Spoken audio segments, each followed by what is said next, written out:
ప్రియమైన దేవుని బిడ్డలారా, కీర్తన గ్రంథం 15వ సంకీర్తన ఇలాగుంది: నీతిని అనుసరించువాడు హృదయపూర్వకంగా నిజము పలుకువాడు ధన్యుడని. నిజము చెప్పనందువల్ల అననీయ సప్పీరాలు తన ప్రాణాలు పోగొట్టుకున్నారు. మన బ్రతుకులో కూడా యేసయ్య కోరుతున్నది నిజమే. ఆ నిజము దేవునికి ఇష్టమైనటువంటి కార్యక్రమం. కాబట్టి నీతిని అనుసరించి హృదయపూర్వకంగా నిజం పలికే బిడ్డలుగా ఉందాం. ఎందుకంటే పొరుగువారి మీద నింద మోపేవాడు అయోగ్యుడు, పొరుగువారిని చెడ్డగా చూసేవాడు అయోగ్యుడు, లంచం పుచ్చుకునేవాడు అయోగ్యుడు. అట్టివారు దేవుని గుడారములో ఉండరు. దేవుని గుడారం అంటే పరలోక పట్టణం.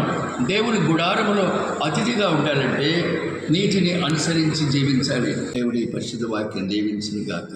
God bless you.